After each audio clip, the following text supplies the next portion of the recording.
Saya mau bertanya Ustaz, silahkan. Perempuan itu wajib menutup aurat? Ya, laki-laki juga. Ya, kecuali muka dan telapak tangan. Kalau kita tidak menggunakan, mungkin Anda bukan saya, bukan kita. Kalau Anda tidak menggunakan kaos kaki saat keluar, apakah itu dosa? Apakah ayah kita juga ikut menanggung dosa itu juga Ustaz? Saya juga pernah membaca postingan katanya 1 langkah kita keluar dari rumah tidak menutup aurat, 1 langkah pula ayah kita menuju neraka. Apakah itu benar? Baik saudariku yang baik, semoga Allah muliakan Anda. Dan ini keinginan yang kuat untuk menutup aurat. Baik, ayat ini tentang menutup ya aurat bagi perempuan berlaku juga untuk laki-laki dalam konteks menutup aurat.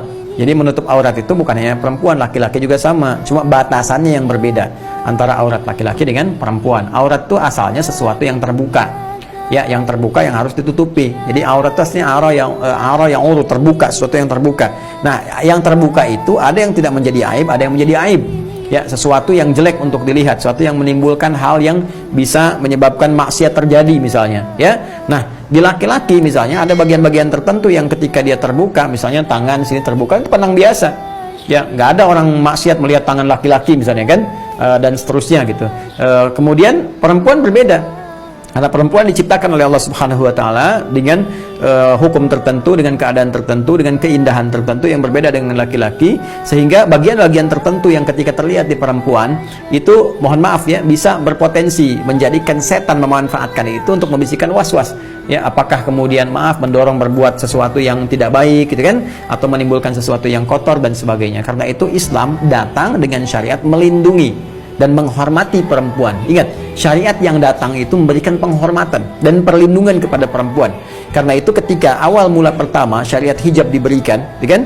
Ya, dan ketika Allah menjelaskan, ya ada kejadian kan, bagaimana perempuan-perempuan diganggu ya oleh preman-preman di awal-awal masa di Madinah. Kemudian ketika itu dilaporkan kepada Nabi sallallahu alaihi wasallam, turun ayat, ya ayuhan nabiyyu qul li azwajika wa banatika wa nisa'il mu'minin ya yudnina min jalabibihinna asa an yu'rafna fala yu'dzain. Hai Nabi, sampaikan kepada istrimu, ya, istri-istrimu, kemudian anak-anak perempuanmu dan perempuan-perempuan yang beriman, ya, bahwa pada saat ini Allah memerintahkan supaya mereka memberikan tanda dari turunan syariat, longgarkan jilbabmu, pakai jilbab, kan, berikan tanda jilbab yang benar, longgarkan jilbabmu, kata Allah, sehingga menutupi yang tadinya kerudung biasa, tutup kemudian, paling minimal menutup ke dada, ke sini, ya, di wilayah dada di sini. Ini jilbab itu yang terulur, dan batasan terulurnya paling minimal menutup ke dada di sini. Ya, asalnya kan cuma di kerudung, khimar itu cuma sampai sini gitu kan.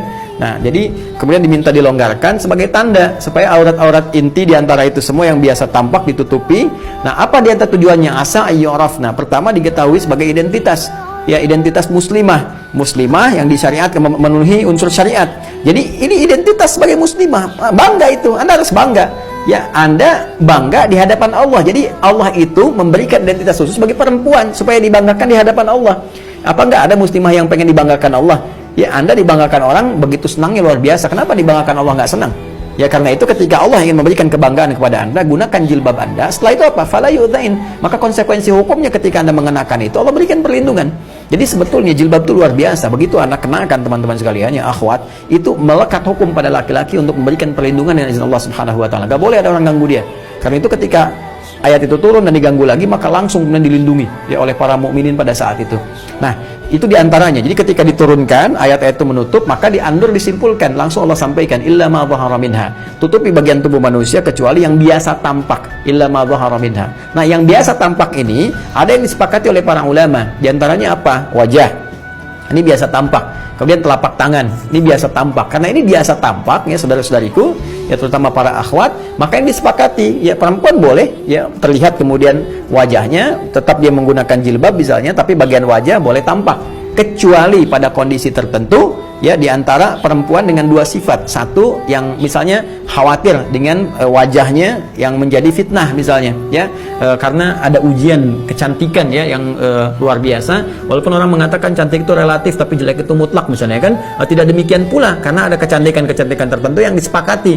Ya, misalnya kalau ngelihat wajah tertentu, maka misalnya ada tersirat sesuatu, atau kadang orang jalan bisa nabrak tiang misalnya kan, ya ketampanan juga bisa begitu. Ketika kasusnya Nabi Yusuf alaihissalam itu kan, ketika melihat jadi bengong, teriris kemudian tangan dan sebagainya, ada kondisi-kondisi demikian. Maka kalau wajah bisa menghasilkan fitnah sehingga memancing berbuat maksiat atau punya niat jahat, ya, ada motif tertentu. Tapi kan itu kan kejahatan terjadi karena niatnya, bukan itu juga Joni. Ya kadang-kadang terjadinya itu karena penampilan kita membuat dia terangsang untuk berbuat jahat, muncullah niat. Niat itu kan nggak mungkin muncul kalau tidak ada objek yang terlihat atau terdengar atau merasakan. Nah ini, jadi ketika dia melihat, mendengar, merasakan dan mengamati itu semua, baru muncul niat. Ya kalau nggak ada itu nggak ada niat. Jadi begitu cara formulasi memahami hukumnya. Nah karena itu bagi perempuan-perempuan demikian, maka dia menggunakan niqab misalnya, menggunakan cadar. Ya, cadar untuk melindungi. Atau ada di antara perempuan yang kedua misalnya, dia ingin menjaga dirinya saja dengan misalnya naikkan untuk menjaga wajahnya gitu kan. Kemudian dia pakai niqab, sah-sah saja, nggak ada masalah di sini. Ya bahkan di mazhab Syafi'i itu menggunakan niqab, ya menggunakan niqab. Jadi boleh tampak yang di wajah ini, boleh menggunakan cadar, itu tidak ada persoalan. Ya, itu satu wajah. Kemudian telapak tangan boleh tampak. Adapun bagian kaki, di sini ada khilaf. Ya khilaf. Abu Hanifah mengatakan itu hal yang biasa lumrah, terutama bagi kalangan tertentu gitu. Kalangan tertentu seperti yang pekerjaan-pekerjaan ya di dunia rumah tangga, misalnya kan mau beli sayur, beli macam-macam, ya mau beli sayur pakai kaos kaki lagi, pakai enggak lagi. Di kalangan-kalangan tertentu di mazhab Hanafi membolehkan itu dengan kondisi-kondisi yang tertentu. Kecuali kalau di sekitarannya misalnya ada hal-hal yang memang harus disupport untuk ditutupi secara langsung, misalnya bisa mengundang pandangan tertentu atau hal tertentu, punya niat-niat yang buruk yang terkondisikan dengan melihat itu karena keadaannya bisa berbeda. Seperti di Arab itu ada wilayah-wilayah tertentu, teman-teman sekalian, yang memang nggak boleh sedikit pun terbuka. Ya makanya di sana ada yang pakai cadarnya, ada yang matanya aja kelihatan, ada tangannya bahkan ditutup pakai sarung tangan, kan sampai ke kaki, kecuali dalam keadaan tertentu. Karena memang ada sebagian suku yang ketika melihat satu bagian tertentu, nah itu hasrat, godaan setan dan sebagainya itu bisa muncul. Nah jadi dalam konteks ini bagi perempuan yang biasa tampak itu wajah, kemudian telapak tangan. Jikapun ada pekerjaan tertentu yang sekiranya menjadikan kakinya bagian tertentu terbuka, maka tidak terlampau harus banyak terbuka, cari longgaran yang bisa menutupi. Jadi perempuan itu harus isbal. Ya perempuan pun menutupi ke bagian bawahnya. Maka jalan keluarnya kalau Anda dalam kondisi sedang demikian, ya maka Anda bisa gunakan yang lebih longgar sifatnya. Dan kalau baiknya kalau keluar itu menggunakan kaos kaki, ya. Menggunakan apa? Kaos kaki. Jadi kalau ayah Anda sudah menasehati dan memberikan yang terbaik, tapi dalam keadaan misalnya tetap sengaja ada perempuan membuka aurat dan sebagainya, maka tidak ada dosa yang mengalir kepada ayah. Kecuali kalau orang tua memfasilitasi, ini yang bahaya. Hati-hati para orang tua ya, melihat tayangan ini, justru orang tua memberikan pakaian-pakaian yang membuka aurat misalnya. Ya alih-alih ditutup, cariin pakaian yang sobek. Orang buat nutupin, cari yang sobek. Ngapain beli pakaian sobek? Wong jahitannya aja nggak sempurna gitu kan. Ya Anda kan cari pakaian itu buat menutupi. Ya kalau disobek ngapain dibeli gitu kan.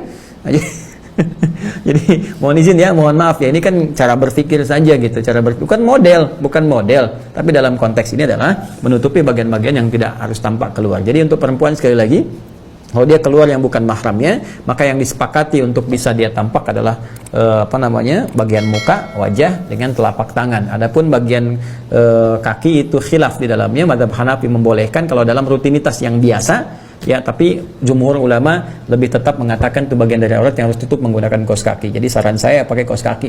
Ya, pakai kaos kaki. Kalau tidak sengaja dalam kondisi tertentu, ya tidak ada masalah. Hukum tidak terletak kepada ketidaksengajaan. Ya, jadi kalau ada sesuatu yang terjadi karena kondisi darurat tertentu atau hal yang terjadi yang nggak bisa dihindari, gitu kan, maka itu tidak ada masalah. Ya, terjebak banjir, kemudian kaos kaki kotor, bisa menyebabkan kuman dan sebagainya. Tiba-tiba Anda mesti buka, itu kan kondisi darurat yang tidak sama dengan yang lain-lain sebagainya. Ya Allah Ta'ala a'lam bis-shawab.